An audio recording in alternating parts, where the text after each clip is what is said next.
请看，这处勒痕细但极深，在死者后颈处相交，上下皆是红色细小的血点，面皮呈青紫肿胀之色，足以见得死者是被活活勒死的。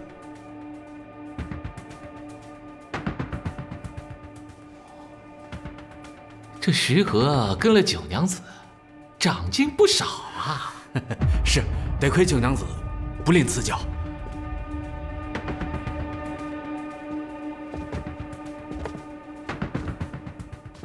霍知府大人进来时，可曾动过屋内陈设？下官不才，这点规矩还是懂的。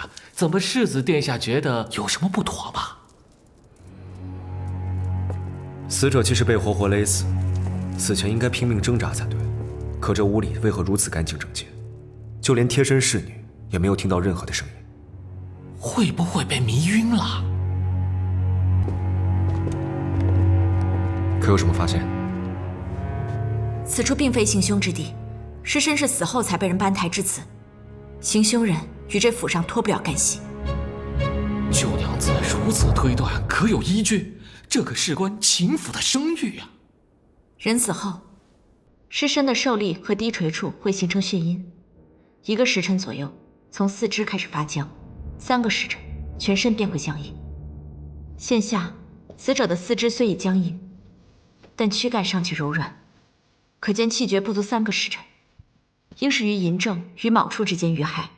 彼时正值秦府夜巡结束与下人点卯之间的空档，只有对秦府内宅和府中规矩了然于心，才能做到在短短半个时辰内行凶逃匿，不为人知。能对秦府熟悉到如此程度，绝不是外人所为。九娘子，可否告知从哪里能看得出来这尸体被人搬动过呢？你看。死者掌心呈细条状的擦伤，伤口皮肉收缩，指甲断裂，甲缝中还嵌有泥土，可见死者生前挣扎时是躺在泥地上，而且死者此时虽是仰面躺卧，但双腿的弯曲状态却与平躺时大不相同。只有在气绝时，双腿呈蜷缩状侧卧才会如此。从尸身的僵硬程度看，死者应在气绝1个时辰。四肢开始僵硬后，才被人搬抬致死。因此，除了左肩背侧和侧卧时形成的血阴，大臂还有小腿外侧都有抓握而成的血阴。最为重要的是，死者的鞋子亦不在屋内。气绝后1个时辰，要将僵硬的尸身从外面搬运至此，绝非易事。以行凶人挑选作案时机的缜密，绝不会拖延1个时辰才去转移尸身，更不会只将尸身放在床上，连勒杀的伤痕都不做隐藏。如此草率，绝非行凶人手笔。对，从四肢血阴的大小来看，搬动尸身的另有其人，而且是2人搬抬四肢，才能将僵硬的尸身挪动至此。转移尸身是为了混淆视听，遮掩凶案现场，流尸致死，定别有隐情。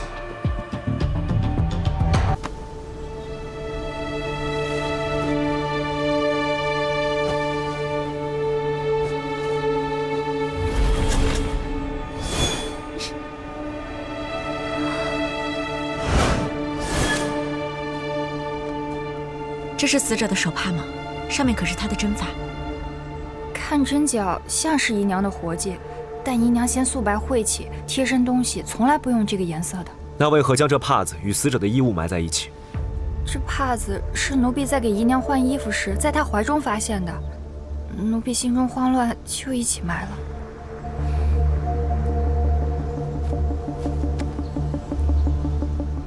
是男子的汗味，应是约柳氏相间的姓物。可这汗味如此之重，不像是富家公子的做派。难道是情杀？你想到了什么？我曾经见到刘春和柳氏一同出现在紫竹林。立刻令人将刘春关押起来，待我审问，将这侍女押回府衙。是。走。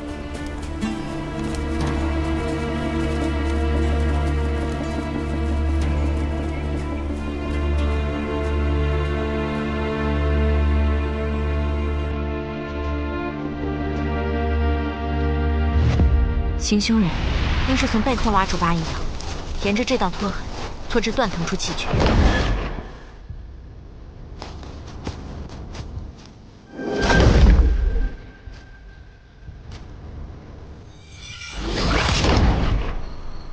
此处叶片已经荒黑，行凶人定是在此处站了许久，才会把叶片踩成这般模样。他若藏身于此，夜间是绝技发现不了的。他若要从背后拖住八姨娘，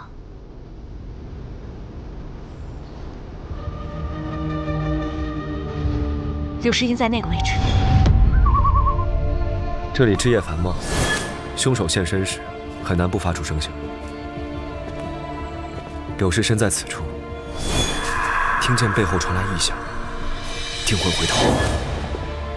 凶手很难从背后一击得手，除非柳氏认识此人，才没有惊叫出声。又或者，行凶人对他说了什么，让他不敢或不愿面对，行凶人才能从容地走至他身后出手。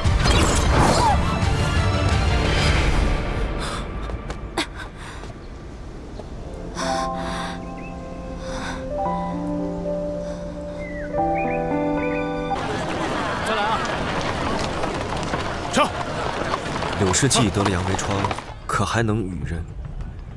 柳氏发病已经2个月，身上的疮斑已蔓延至躯干，按理说不会与人交媾。那与他私通之人，病症是否会更加严重啊？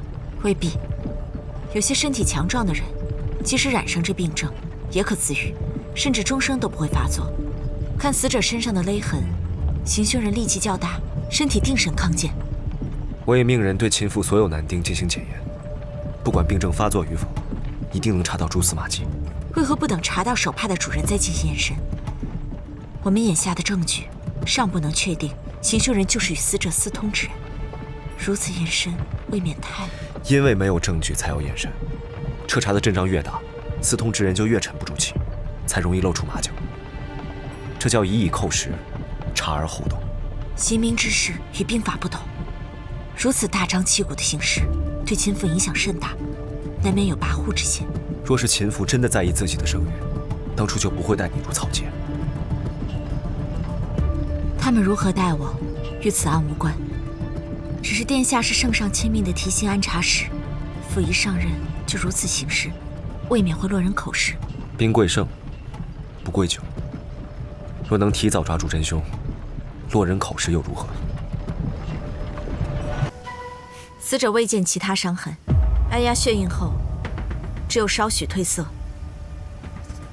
回堂缓慢，全身四肢关节已经僵硬，气绝至今，应至少已经6、7个时辰。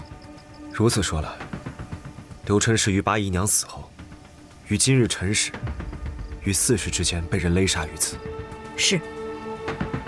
霍大人，初检结束，死者刘琛死因明确，不需剖眼，可还有疑问？本官对九娘子坚信不疑。从初检结果看，八姨娘和刘琛皆死于同一人之手。凶手应该是利用刘琛的手帕，将八姨娘引至花棚，将其勒杀致死，再来此处勒杀刘琛。刘琛最早死于辰时，可秦府的下人们却说，刘琛于点卯之后便不知所踪。这炊饼若是刘琛自己携带，为何会留到被杀之前才吃？况且刘琛身形高大，就连是我，也不可能将他毫无声息地拘至此处。你的意思是，刘琛是在点卯之后自行藏匿于此的？不仅如此，别忘了，凶手是能拿到刘琛与八姨娘定情手帕的人物。以凶手杀害八姨娘的手法来看，凶手应该是诱骗刘琛于点卯之后主动藏身于此，再假借送炊饼，趁其不备绕至身后将其勒杀，再抛尸于井中。能让刘琛毫无防备的，定然是他十分信任的人。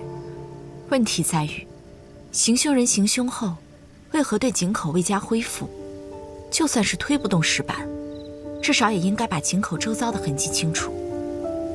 如果说为处理杀害八姨娘的现场，是因为花棚位置显眼，时间仓促，那紫竹林人迹罕至，时间充裕，为何还未处理现场？他就那么自信不会暴露自己的行迹？或许此人还有帮凶，相信会有人帮他打扫残局。我们正遍寻刘春不见，紫竹林就出现鬼火，这未免也太过于巧合了。近日寒凉多雨，不应该有鬼火出现。那若鬼火确属人为，刘春便是引我们至此的诱饵。那这景恐怕就另有玄机了。什么味道啊？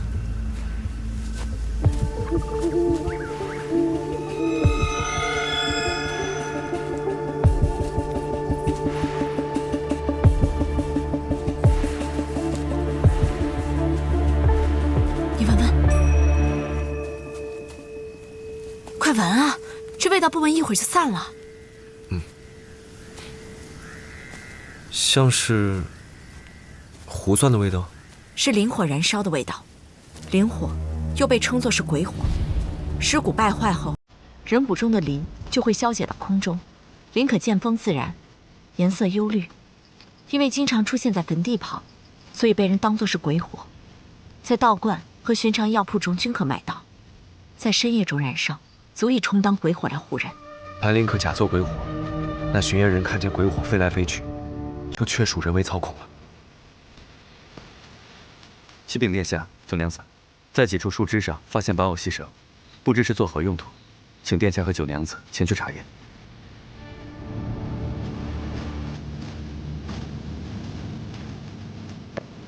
这个前面。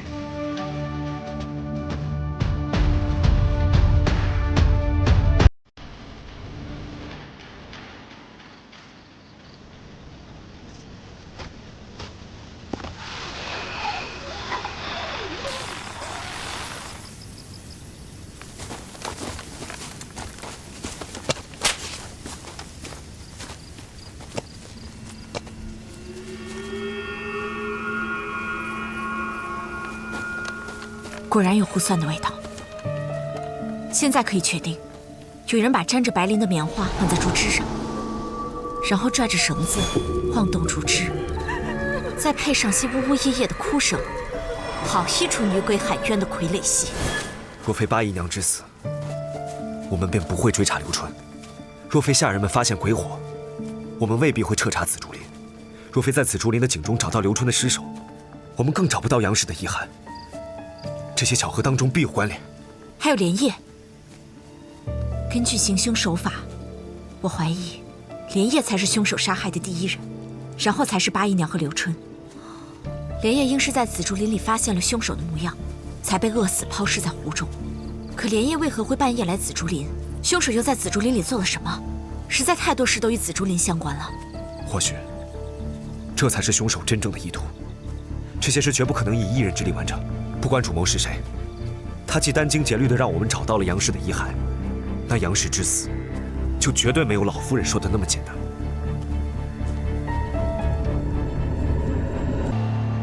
人的骨脉甚是繁琐，为防拼骨时有所疏漏，要严格按照这张图来标注每块骨头。是，请世子殿下在验状上画下相应的骨脉图。好，拼骨开始。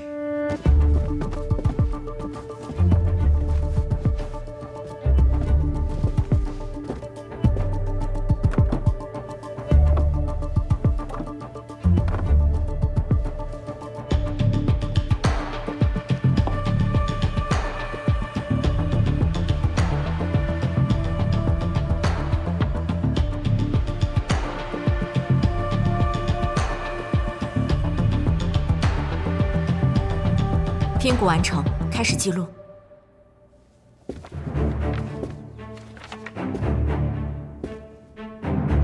记：死者杨氏，女，身长约5尺1寸。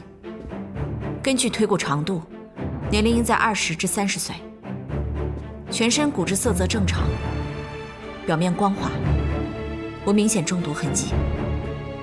致命伤为颈骨折断。